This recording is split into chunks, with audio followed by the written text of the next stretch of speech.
Good afternoon, sophomores. This is Mr. Van Dyke coming to you this afternoon, and I'm going to share what we're going to do over the next 3 ACP homeroom periods, not the next 3 homerooms because you get grade checks and things like that some days. I'm not going to try not to be too wordy, let you really kind of get at some things relatively quickly. So I'll take about 10 minutes here and walk through what we're going to do. That'll be for the entirety of the rest of ACP homerooms this year. And if you have any questions, you can sure throw them out at me. Ask your teachers. It should be pretty simple, though. Inside your ACP classroom, we've put in a little assignment called the Careers Mini Project 10 Slide Slideshow. And there's actually 11 slides. One is just your name. But anyway, what I'm going to do is I'm going to walk through the slideshow. And after I walk through the slideshow, I'm going to walk through the resources that will help you answer the things on the slideshow. And the thought is that you'll take today a second ACP homeroom and maybe even a part of the last ACP homeroom to finish this off. And then there'll be some sharing within the class, whether that be the whole thing, which I doubt. That'd be pretty impressive.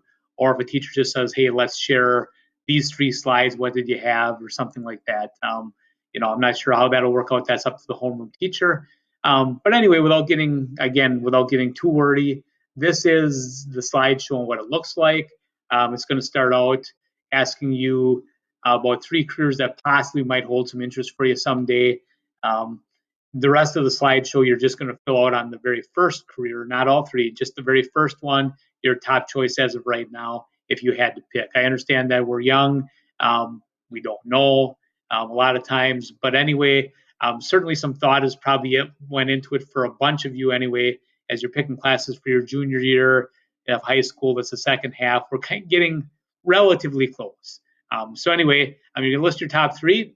And then you're going to pick the job outlook for your top selection. What that means is, what does job outlook mean? It means how easy or hard will it be to find a job in that area. And I'll go through resources where you can get that information. Job outlook's an important one for some people.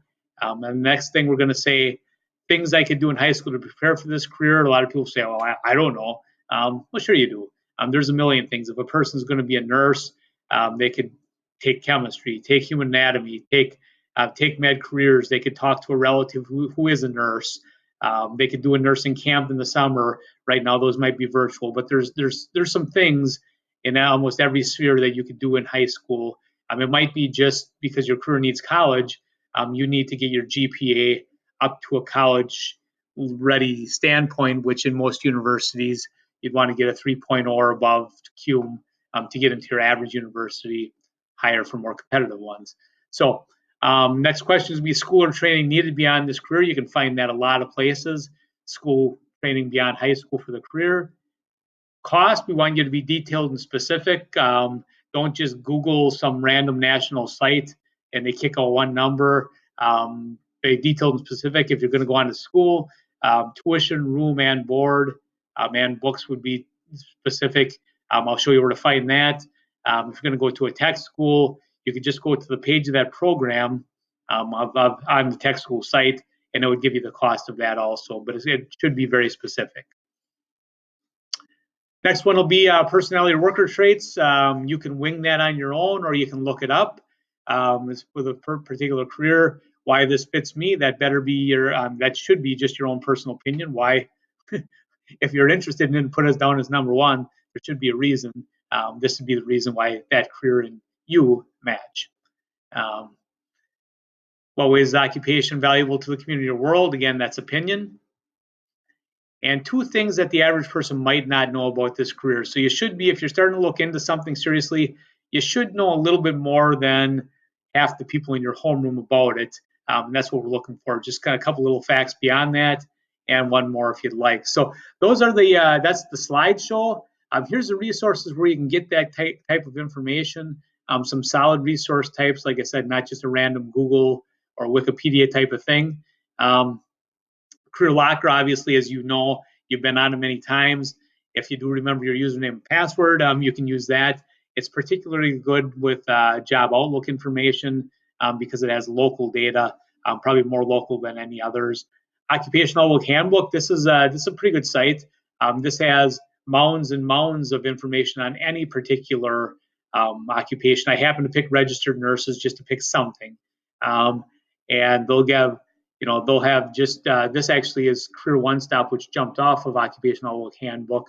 But Occupational Outlook Handbook does have, if you click on it, as I'm doing right now, Occupational Outlook Handbook, you can put any single career in the search bar, and you're going to find tons of information. The one downside maybe is Occupational Outlook Handbook might not have local data. If you're looking for Job Outlook, you might have to jump to somewhere to do that. So, but it's a good source. It's wrote by the U.S. government. Zello, of course, Zello is going to have the same information as Career Locker, basically. It is pretty up to date. I looked at cost at UW-Stevens Point and one other places, and Zello seemed to be up to date when I looked. So that's one thing about some of this stuff is some of this thing you may see the data came from like 2016, so it's not up to the minute, but it's as good as they can have. So Zello's a decent site. Career One Stop's a decent site. Might be the best of all for one reason only. Maybe not one reason only, but for the reason that Career One Stop doesn't need a username or password. They just have the info out there for you. They don't have school stuff. They just have career stuff, but they have the info out there for you. So you can get at it and you don't have to remember, oh my God, what's my password? This is dumb. I don't know it, whatever. Career One Stop just has the information right there. And they do jump to local data with job grad employment and projected job outlook and things like that. So UW System website is a nice one. I got it's a site that has everything UW System wise that you might want. So if you want to look up maybe the cost or tuition of something in UW System school without going right to the site of the school, it's kind of a clearinghouse of information on the UW System. I did kind of a shortcut. I'm going to skip one here. I kind of shortcut and helped you out. If you guys are looking for the cost within the UW System, I've got this, which would have tuition, room, and board for every school in the system right now, and what I'm guessing it would be 2 years from now, which would be about your senior year. So you can steal this information, borrow this information. I even put on the bottom that books cost about $1,000 a year, so you can steal that for one of the slides.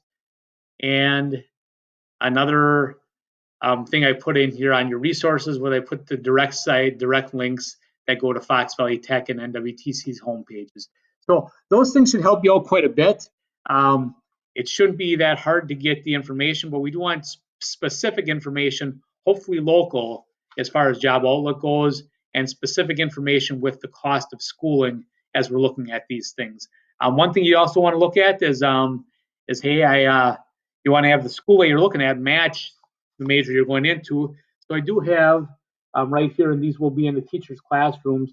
I do have 4 resources, one from all the tech schools in the state, one from all the majors in the UW system, one from the major with all the majors in the private school, and just a plain Fox Valley Tech booklet. You can access those, and when we're done, you can keep them, actually, because that's who they're there for. And in some cases, they send me hundreds, and a lot get recycled at the end of the year. So there's some resources. That's our 3-day mini project. It's a slideshow, and hopefully there's some decent sharing done on the last day. From that, I'll let your homeroom teachers basically be in charge of expectations and timetable and things that we're going to finish, exactly when we're going to finish and things like that. I do think 4 to 5 slides the first day, about the same the second day, and a little bit of sharing on the third day, maybe with some finishing up. Kind of makes sense in my head right now as I'm trying to map out normal timetables. So hopefully that helps. If you have any questions, you let me know. But these are your last 3 ACP homeroom periods of the sophomore year. Thank you.